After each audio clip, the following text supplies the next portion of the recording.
Assalamualaikum warahmatullahi wabarakatuh. Saya Diah Marta Widya dari Universitas Ahmad Dahlan kelas 2A dengan NIM 200005013 akan mempresentasikan hasil percobaan lembar kerja mahasiswa getaran gelombang dan bunyi. Saya memulai percobaan ini pada hari Senin tanggal 28 Juli 2021. Yang pertama, saya menyiapkan alat dan bahan yang diperlukan. Lalu yang kedua, mempraktekkan kegiatan satu. Yang ketiga, menghitung frekuensi getaran pada bandul sederhana. Yang keempat, mengukur intensitas bunyi menggunakan sound meter. Yang kelima, menghitung intensitas bunyi. Yang keenam, mengerjakan diskusi. Lalu pada Kamis, tanggal 1 Juli 2021, saya mempresentasikan hasil praktek LKM getaran gelombang dan bunyi, lalu mengupload presentasi ke YouTube. Pada percobaan ini, alat dan bahan yang saya gunakan, yang pertama saya menggunakan senar, bandul timbangan, penyangga, busur, penggaris, stopwatch, alat tulis, sumber bunyi.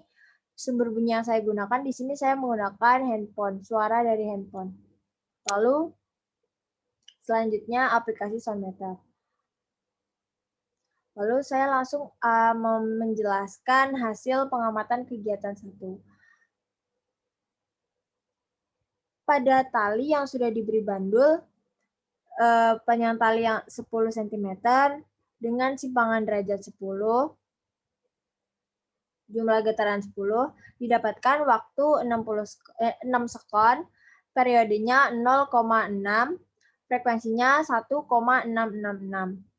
Pada tali sepanjang 15 cm didapatkan waktu 7,20 sekon, periode 0,72, frekuensi 1,388, dan pada tali dengan panjang 20 cm didapatkan 8,40 sekon dengan periode 0,84, frekuensi 1,190. Lalu pada hasil pengamatan kegiatan kedua, dari sumber suara dengan jarak 10 cm didapatkan taraf intensitas dalam desibel 60,1 dengan intensitas bunyinya 10 pangkat min 5,99. Dengan jarak 20 cm didapatkan taraf intensitasnya 56 dengan intensitas bunyi 10 pangkat 6, min 6,4. Dengan jarak 30 cm didapatkan taraf intensitasnya 50,8 dan intensitas bunyi 10 pangkat min 6,92. Dengan jarak 40 cm didapatkan taraf intensitas 45,5 dengan intensitas bunyi 10 pangkat min 7,45 dan dengan jarak 50 cm didapatkan taraf intensitas 42 dengan intensitas bunyinya 10 pangkat min 7,8. Lalu berlanjut ke diskusi. Yang pertama, berdasarkan hasil pengamatan kegiatan 1, buatlah grafik hubungan antara panjang tali dengan periode dan frekuensi. Di sini yang berwarna hijau tua ini merupakan frekuensi dan yang hijau muda merupakan periode. Berdasarkan grafik nomor 1, analisislah hubungan antara panjang tali dengan periode dan frekuensi. Hubungan antara panjang tali dengan frekuensi adalah semakin panjang tali yang digunakan, maka frekuensi akan semakin kecil. Semakin pendek tali yang digunakan, frekuensi akan semakin besar. Sehingga panjang tali bandul berbanding terbalik dengan frekuensi. Dapat kita lihat di sini grafiknya bahwa semakin panjang tali, maka frekuensi akan semakin kecil. Sedangkan hubungan periode berbanding lurus dengan panjang tali. Semakin besar panjang tali, semakin besar pula periodenya. Dapat dilihat juga di sini, di dalam grafik ini, semakin panjang talinya, maka periodenya juga semakin besar. Berdasarkan hasil pengamatan kegiatan 1, buatlah grafik hubungan antara sudut simpangan dengan periode dan frekuensi. Berdasarkan grafik nomor 3, analisislah hubungan antara sudut simpangan dengan periode dan frekuensi. Berdasarkan grafik di atas dapat disimpulkan bahwa meskipun menggunakan sudut simpang yang sama besar dapat menghasilkan frekuensi dan periode yang berbeda-beda.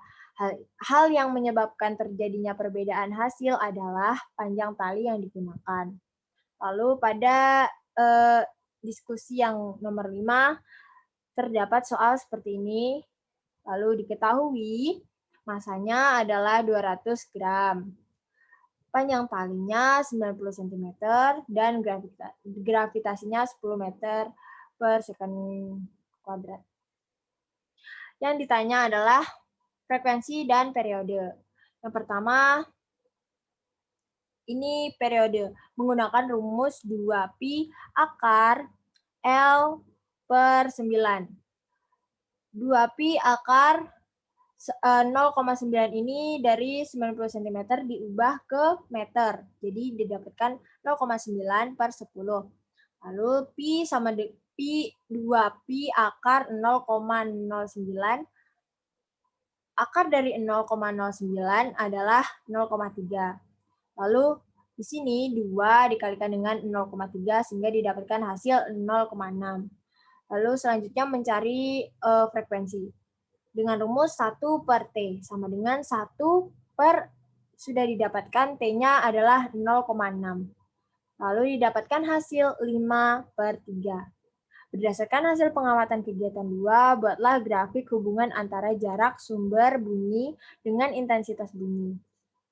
Dapatkan grafik seperti ini. Lalu nomor 7, berdasarkan grafik nomor 5, analisislah hubungan antara jarak sumber bunyi dengan intensitas bunyi. Berdasarkan grafik di atas, jarak sumber bunyi dengan intensitas bunyi yang memiliki hubungan di mana semakin besar jarak, nilai intensitas bunyi yang dihasilkan akan semakin rendah. Apabila semakin cepat putaran mesin atau benda yang menghasilkan suara, maka nilai intensitas bunyi yang dihasilkan akan semakin besar. Yang mana dapat diartikan bahwa hubungan tersebut berbanding terbalik. Dapat dilihat sesuai dengan grafik di mana jarak sumber bunyi dengan intensitas bunyi berbanding terbalik. Selanjutnya nomor 8, kegiatan 2 dapat mengenalkan Anda pada istilah noise atau kebisingan. Jelaskan bagaimana sumber dapat dikategorikan sebagai noise atau bising. Bising atau noise dalam bahasa Inggris secara subjektif dapat didefinisikan sebagai bunyi yang mengganggu, tidak disenangi, dan tidak diinginkan. Secara objektif, bising adalah kumpulan getaran bunyi yang terdiri dari berbagai frekuensi dan amplitudo, baik bersifat periodik atau non-periodik. Biasanya, suatu kebisingan terdiri atas campuran sejumlah gelombang sederhana dari aneka frekuensi kebisingan. Dapat ditentukan dengan intensitas yang disebut desibel. Nomor 9, tuliskan sumber bunyi apa saja di lingkunganmu yang termasuk dalam kategori bising beserta intensitas bunyinya. Di sini terdapat mesin gergaji, intensitasnya tidak lebih dari 60 desibel. Kebisingan jalan raya sebesar 66,8 desibel. Jelaskan pula bahaya kebisingan tersebut bagi manusia.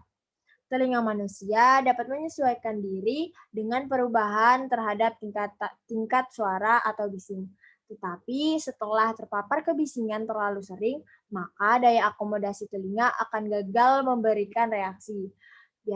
Bahaya bising dengan intensitas yang rendah dapat mengganggu pendengaran dan bising dengan intensitas yang tinggi dapat merusak sel-sel rambut pendengaran, sehingga terjadi penurunan pendengaran secara kuantitatif berupa peningkatan ambang dengar maupun secara kuantitatif berupa penyempitan spektrum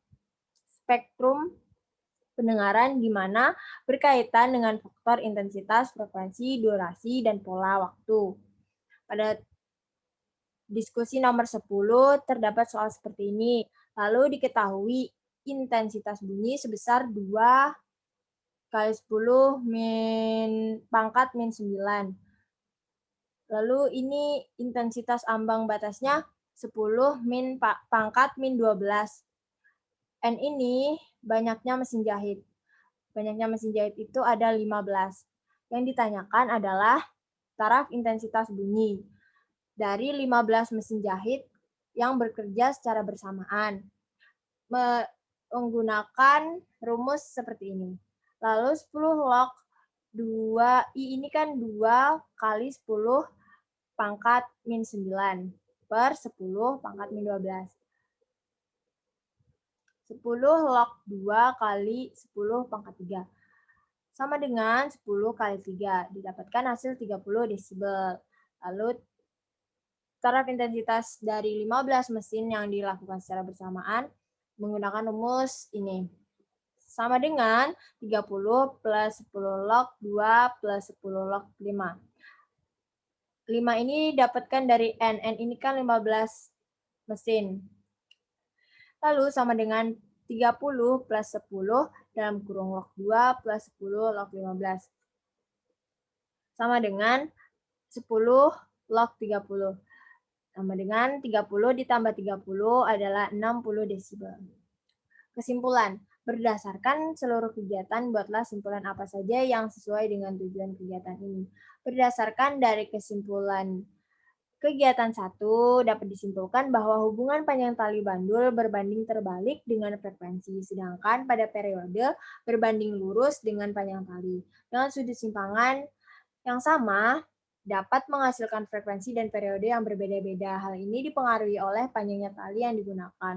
Lalu pada kegiatan kedua dapat disimpulkan bahwa semakin besar jarak, nilai intensitas bunyi yang dihasilkan akan semakin rendah. Apabila semakin cepat putaran mesin atau benda yang menghasilkan suara, maka nilai intensitas bunyi yang dihasilkan semakin besar. Hal ini saling berbanding terbalik. Sekian presentasi yang dapat saya sampaikan. Kurang lebihnya mohon maaf. Wassalamualaikum warahmatullahi wabarakatuh.